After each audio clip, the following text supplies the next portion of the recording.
உங்க வீட்டில் யாரு சம்பாதிக்கிறாங்களோ அவர்களுக்காக நீங்க ஜெபிக்கணும். பொதுவா சிஸ்டர்ஸுக்கும் பிரதர்ஸுக்கும் ஒன்று சொல்றேன், நீங்க உங்களுடைய கணவனாரோ உங்களுடைய மனைவியோ செய்கிற வேலையை மட்டும் ஒரு நாளும் சபிச்சிடாதீங்க. சிலர் தன்னுடைய கணவனார் சரியில்லைன்னா உடனே எதை சபிப்பாங்க தெரியுமா? இவனுக்கு இந்த வேலை இருக்கிறதுனால தானே ஆடுறாரு, ஆண்டவரே அந்த வேலையை எடுத்து போடுங்க, அந்த வருமானத்தை எடுத்து போடுங்க, அப்போ அவர் உங்ககிட்ட வருவார், அப்போ ஒழுக்கமாக வாழ்வார் அப்படின்லாம் ஜெபம் பண்ணுவாங்க.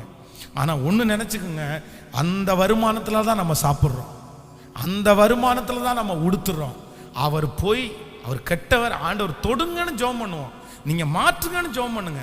ஆனால் ஆசீர்வாதத்தை எடுத்து போடுங்கன்னு ஒரு நாள் என்ன பண்ணாதீங்க, நம்ம ஜெபம் பண்ணக்கூடாது. அப்படி சிலர் அப்படிதான் கோபம் வந்துச்சுன்னா உடனே அப்படிதான் ஜெபம் பண்ணுவாங்க. ஆண்டவர் அந்த கார் ஆக்சிடென்ட் ஆகட்டும், அது இருக்கிறனால தான் இப்படி பண்றாரு, அந்த பைக்கு போட்டும், அந்த சொத்தை வித்துறட்டும், அந்த வேலை ஒன்றும் இல்லாமல் போட்டும், அப்பதான் இல்லவே இல்லை. அதுக்கு அதை நீங்கள் ஜெபிக்கவே கூடாது. அதான் ஒரு வாலிப தம்பியை கடந்த நாட்களில் சந்திக்கிறேன், அவன் ரட்சிக்கப்படலை, இப்போதான் ஆண்டவரை கொஞ்சம் கொஞ்சமாக ஏற்றுட்டு இருக்கான். சார் 5 வருஷமா எனக்கு தெய்வம்ன்றது என் வேலை தான் சார், என் வேலை தான் சார் எனக்கு தெய்வம் அப்படின்றான். பட் இப்போ ரட்சிக்கப்பட்டு இல்லைப்பா அப்படி சொல்லக்கூடாது, கர்த்தர் தான் நமக்கு தெய்வம், அவர் நமக்கு பலன் தந்தாதான் இந்த வேலை செய்ய முடியும். ஆனால் எனக்கு பிடிச்சிருச்சு, ஒரு வாலிப பையன் 22 வயசுல அவனுடைய வேலையை அவ்வளோ உயர்வா நினைச்சதுனால தான் அவன் வரும்போது காரோட வந்தான். அவன் சாதாரணமான ஒரு குடும்பத்திலேருந்து வந்த பையன், ஆனால் கார்ல என்னை பார்க்க வந்தான். பார்க்க வரும்போது என் வேலை தான் சார் தெய்வமாக இருந்துச்சு எனக்கு. ஸோ அப்போ அந்த வேலையை அவ்வளோ மதிச்சிருக்கிறான், அவன் அந்த வருமானத்தை அவ்வளோ மதிச்சிருக்கிறான். அதனால தான் அவன் டிஸ்டர்பே ஆகலை, உலகத்தினுடைய காரியத்துக்கு போகல. அப்போது கர்த்தர் நமக்கு தந்த தொழில், கர்த்தர் நமக்கு தந்த வருமானம் இந்த உலகத்திலேயே மிகவும் ஆசீர்வாதமான ஒன்று. அதை ஒரு நாள் என்ன பண்ணிடக்கூடாதுன்னா சபிக்கவும் கூடாது, பழிக்கவும் கூடாது. சில நேரத்தில் உங்களுடைய பிள்ளைகள் உங்கள் அப்பா சும்மா வேலைன்னு போகிறீங்க, எங்களுக்கு லீவுக்கு எங்கேயும் கூட்டிகிட்டு போகல அப்படி இப்படின்னு திட்டுவாங்க. அப்போ ஒரு அம்மா என்ன சொல்லி கொடுக்கணும்னா, ஏய் அவள் அப்பா வேலைக்கு போகிறதுனால தான் நீ சாப்பிட்ருக்க, அப்பா வேலைக்கு போகிறதுனால தான் நீ கொடுத்துற, அப்பா வேலைக்கு போகிறதுனால தான் நீ நல்ல ஸ்கூலில் போகிற அப்படின்றத நீங்கள் சொல்லணும். அந்த தொழிலை குறித்து, வேலையை குறித்து, தான் செய்கிற வேலையை குறித்து ஒரு நல்ல மதிப்பு யாருக்கு இருக்கணும் சொல்லுங்க? கண்டிப்பா அந்த அந்த அந்த நபர்களுக்கு இருக்கணும். நீங்க அசால்ட்டா அப்படி நினைச்சிடக்கூடாது, அதை நல்லா வச்சுக்கோ. நான் ஊழியம் இது ஒரு வித கர்த்தர் எனக்கு கொடுத்துருக்கிற வேலை. ஆனால் என் வேலையை நான் நேற்றைக்கு காலையில் ஒரு மீட்டிங் முடித்த உடனே நேற்றைக்கு நைட்டு திருநெல்வேலியில் ஒரு மீட்டிங், அந்த மீட்டிங்கை முடிச்சுட்டு 10 மணிக்கு திருநெல்வேலியிலேருந்து கிளம்பினோம். 4 மணிக்கு கோயம்புத்தூர் வந்தேன், ஒரு 6 மணிக்கு தூங்கினேன், 8 மணிக்கு எந்திரிச்சேன், 10 மணிக்கு உங்கள் முன்னாடி நிற்கிறேன் நான். அப்போது ஏன் அப்படின்னு சொன்னால், எனக்கு என்னன்னா இல்லை கர்த்தர் எனக்கு கொடுத்துருக்கிற வேலையில் நான் என்னவா இருக்கணும் அப்படின்னு சொன்னேன், நான் உண்மையாக இருக்கணும். நீங்கள் இத்தனை பேர் வந்திருக்கிறீங்க, இன்னும் ஆன்லைனில் இத்தனை 1000 பேர் அதை வாட்ச் பண்ணிட்டு இருக்காங்க. அவங்களுக்கு கர்த்தர் நம்மளை தலைவனாக வைத்திருக்கிறார். பரவாயில்ல, நம்ம கொஞ்சம் வேணா அப்புறம் கொஞ்சம் ரெஸ்ட் எடுத்துக்குவோம், டயர்டு நம்ம கர்த்தருடைய வார்த்தையை பிரசங்கம் பண்ணி ஒரு ஜெபம் பண்ணிடுவோம். அப்போ அந்த வேகம், அந்த தூக்கத்தை கூட எனக்கு தூக்கம் வராமல் இருக்குது. அப்போ நான் என்ன சொல்கிறேன் அப்படின்னா, கர்த்தர் உங்களுக்கு கொடுத்துருக்கிற வேலையில் நீங்கள் எல்லாரும் என்னவா இருக்கணும்னா ரொம்ப கவனமாக இருக்கணும், ரொம்ப கவனமாக இருக்கணும். திடீர்னு சிலர் அப்படி தான் டேலண்ட் இருந்தால் போதும், அது பண்ணலாம் இதை பண்ணலாம்னு நினைக்கிறாங்க. அப்படியெல்லாம் இல்லை. இன்னைக்கு இருக்கிற உலகம் ரொம்ப டஃப், ரொம்ப கஷ்டமான உலகம். அதனால் ஆண்டவரே என் வேலையை ஆசீர்வதிங்க. நான் என்ன ஜெபிக்கிறேன்னா, உங்கள் எல்லாருக்குமே கர்த்தர் பர்சனலாக ஒரு தொழிலை கொடுக்கணும்னு நான் ஜெபம் பண்ணுறேன். நீங்கள் எல்லாருமே ஒரு தொழில் வைக்கணும். நீங்கள் உண்மையிலே அது ஒரு ஆசீர்வாதம். நீங்கள் வேலைக்கு போங்க, கொஞ்ச நேரத்தில் ஒரு 2 hours 1 hour ஏதாவது ஒரு பிஸ்னஸ் பண்ணுங்க. அந்த பிஸ்னஸ் பண்ணும்போது நீங்கள் யோசிங்க, என்னென்னா அந்த இருக்கிறதுலே ஆட்கள் ரொம்ப யூஸ் பண்ணுற ஏதாவது நீங்கள் அந்த மாதிரி ஒரு பிஸ்னஸ் ஒன்று ஆரம்பிங்க. சின்னதாக இன்வெஸ்ட்மெண்ட் இல்லாமல் ஞானமாக கர்த்தருடைய கிருபையை கேட்டு ஆரம்பிங்க. நிச்சயமாக வாய்க்கும், கர்த்தர் உங்களை வாய்க்க பண்ணுவார். நீங்கள் அதில் நல்லா டெவலப் ஆகி வந்துட்டீங்கன்னா இந்த வேலையை நீங்கள் விட்டுட்டு அந்த பிஸ்னஸை செய்ய ஆரம்பிச்சிடலாம். அது வரைக்கும் விட்டுறக்கூடாது. சின்ன வாலிப தம்பிங்க தங்கச்சிங்க எல்லாரும் அந்த மாதிரி நீங்கள் பண்ணுங்க. நீங்கள் அதுக்கு வெட்கப்படாதீங்க. ஏசப்பா அவங்க கூட இருப்பார். அப்படி நீங்கள் பணம் நிறைய வீட்டில் இந்த பண பிரச்சனை மட்டும் முடிஞ்சிச்சுன்னா 90% பிரச்சனை முடிஞ்சிடும். இல்லை உண்மைதானே? பணம் தான் எல்லாருக்கும் இன்னைக்கு பிரச்சனையாவே இருக்குது. அதுலேருந்து ரிலீவ் ஆயிட்டீங்கன்னா உங்களுக்கு நிறைய ரிலாக்ஸ் கிடைக்கும். ஆண்டவர் உங்களுக்கு கிருபையா அப்படி நடத்துவார். ஆமென். இந்த வருஷம் ஆண்டவர் உங்களை தொடங்க பண்ணுவார்.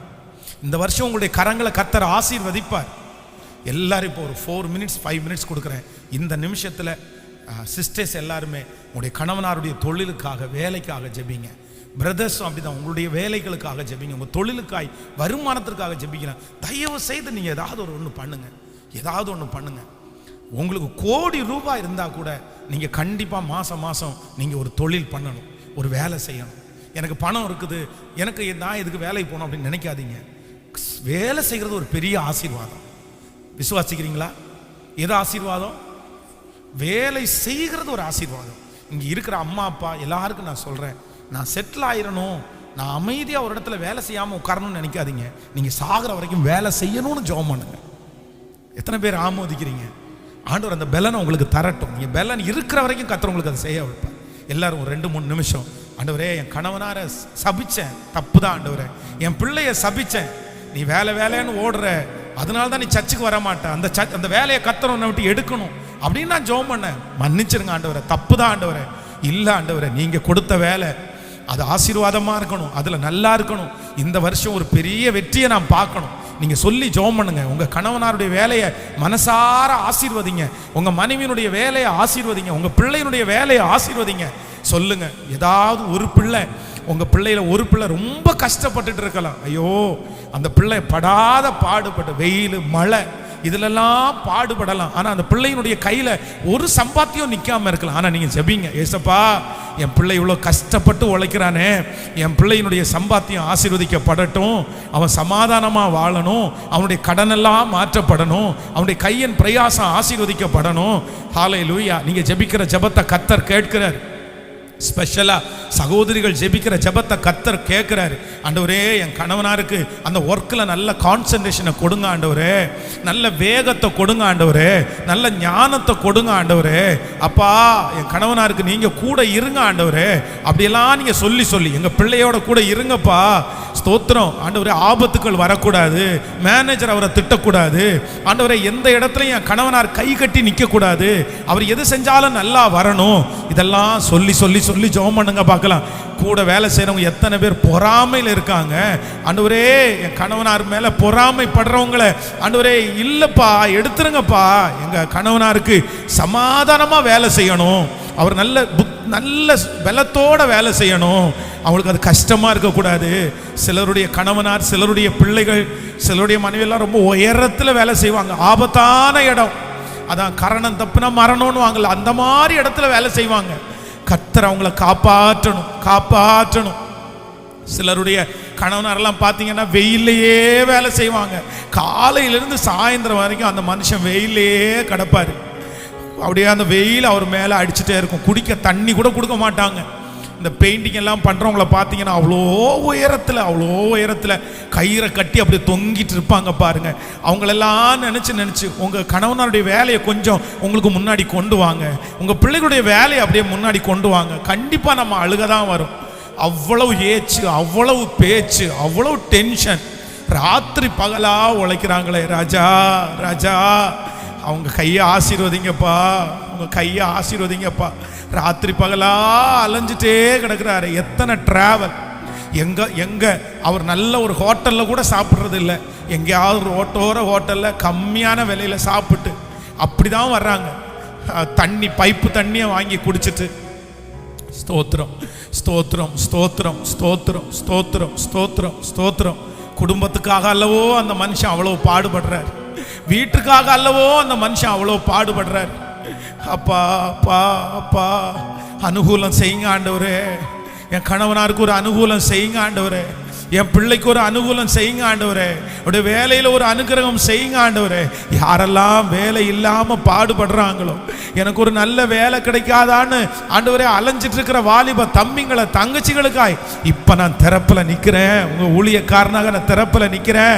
இந்த சத்தத்தை கேட்டு கொண்டிருக்கிறேன் இன்னும் ஆலயத்தில் இருக்கிற பிள்ளைகளுக்கு ஒரு தொழிலை இப்போ வாய்க்க பண்ணுங்க ஆண்டவரே. ஒரு ஸ்திரமான வேலையை கட்ட தாங்கப்பா. நன்றி ஆண்டவரே. 30 நாளும் வேலை செஞ்சுட்டு கையில காசு கிடைக்கவே இல்லையாப்பா. அந்த மனுஷனுடைய மனசு எப்படி இருக்கும்? எப்படி இருக்கும்? கஷ்டப்பட்டு வேலை செஞ்ச பணம் 2 மாசமா 3 மாசமா வரலன்னா எவ்வளவு கஷ்டமா இருக்கும். நன்றியப்பா, நன்றி.